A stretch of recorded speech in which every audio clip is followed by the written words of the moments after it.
Greetings and salutations, everybody. Thanks for tuning in. I am FuneralDigger, the head mobster of Torch Gaming and the notorious Torched Mob. Today's video is going to be a wrap-up or a post-mortem, as we say in the business, on MW2 2022. What do I think was good about the game, and what I think was not so good. I'm going to give you a hint. There's very little good about this game. I want to start by saying it wasn't the smoothest launch in COD history as usual. You had the bugs and all the problems as they always have at launch. But it certainly wasn't the debacle that Vanguard was. They introduced the idea of allowing those of us who pre-ordered to play the campaign a week early, which I thought was a good idea. And, of course, they did it again this year with MW3. And I'm pretty much thinking this is going to be the tradition moving forward. But I thought it was a good idea, and I like the idea. As far as the campaigns go, it was a good campaign. It was solid. You know, I've done all the campaigns since COD 4. This one, I'd say it was an above-average campaign. I don't want to take too much time on the campaign because most of us are here to concentrate on multiplayer. Let's just say that the campaign was a solid campaign. MW2 multiplayer was certainly in the lower third of all multiplayer games in my time of playing Call of Duty. And as I've mentioned many times before, my time starts with COD 4. First of all, the maps were very few, and they were less than stellar. I don't really know that I could come up with a map in this game that would even deserve a remaster. Of course, when you don't create that many maps, your chances of having a great or an iconic map, are greatly reduced when, like I said, when you only make a handful of maps. I believe the map pool for the COD League this year, the Call of Duty League, I think it was 5 maps. I'm going to repeat that. 5 maps. So there you go. There weren't many maps, and I don't think any of them was really any good. Like I said, I don't think there'll be any of those maps will be remembered 2 years from now. Only by us hardcore guys, and only to say, oh, remember when we had to struggle through and play on El Asilo and Mercado Las Almas and all these garbage maps, they were terrible. Anyway, the maps were awful. They really didn't give us much content. They introduced a new perk system, which of course was the most asinine thing I've ever seen. You pick 4 perks, but you only start the game with 2, and they drip the other 2 out to you while the game's going on. It's obvious to me none of these devs ever played COD, because obviously they were clueless, and this was the most stupid thing they've ever done. Really, well, I don't know. That's saying something, because this is Call of Duty, and they've done a lot of dumb things, but yeah. The perk system was a complete fail. There were no red dots on the minimap once again, and we begged and begged, and they just wouldn't cave in. As you know, the traditional minimap that we had in all the OG CODs, that didn't exist in this game. Of course, there was no dead silence as a perk or ghost. The TTK was fast because the health was set up at 100. The new game, it's at 150 or one. I think they carved it back. I think now they cut it back to 125 because it was really slow during the beta, but I think it's a little bit quicker now. But the TDK was fast, which didn't bother me one way or the other. The movement was fairly slow. I have to say that in all my years of playing COD, this game had the least amount of multiplayer content. There were very few events. I believe, really, the first event we started, the events we had, they gave you like 18 things to play for.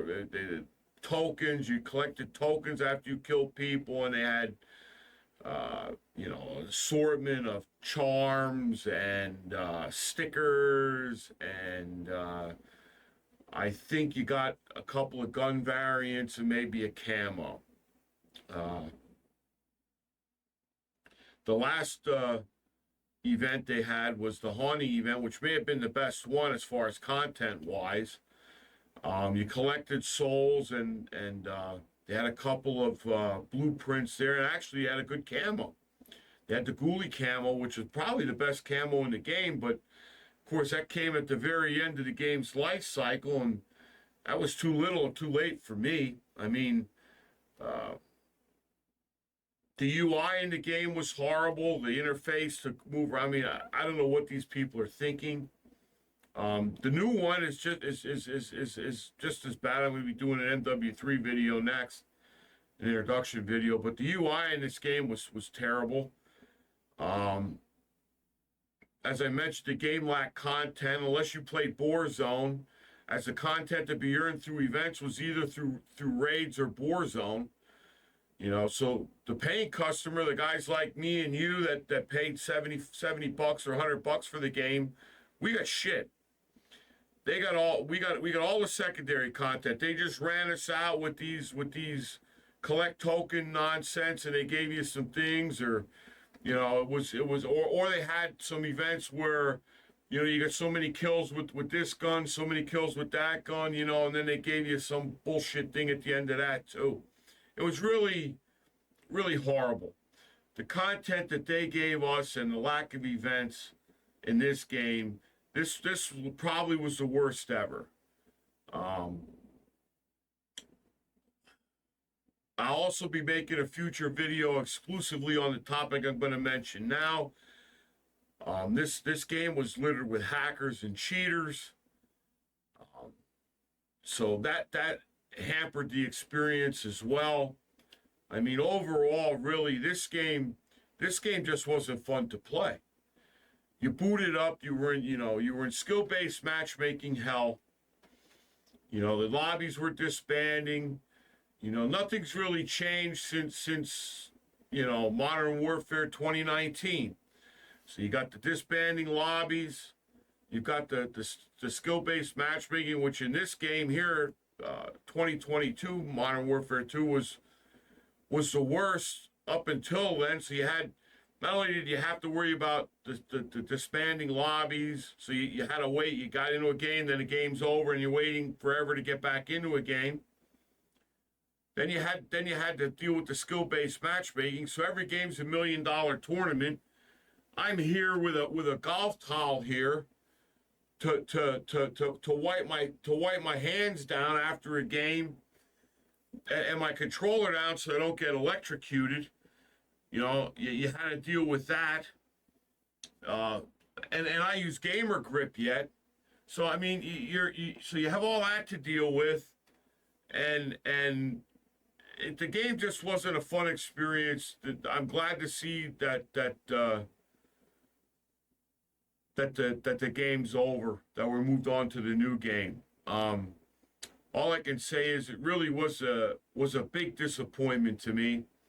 One of the few positives to say about the game is at the end, you can carry over whatever content you earn, or the vast majority of the content that you earn, and it'll carry forward to Modern Warfare 3. So that's one of the few positives.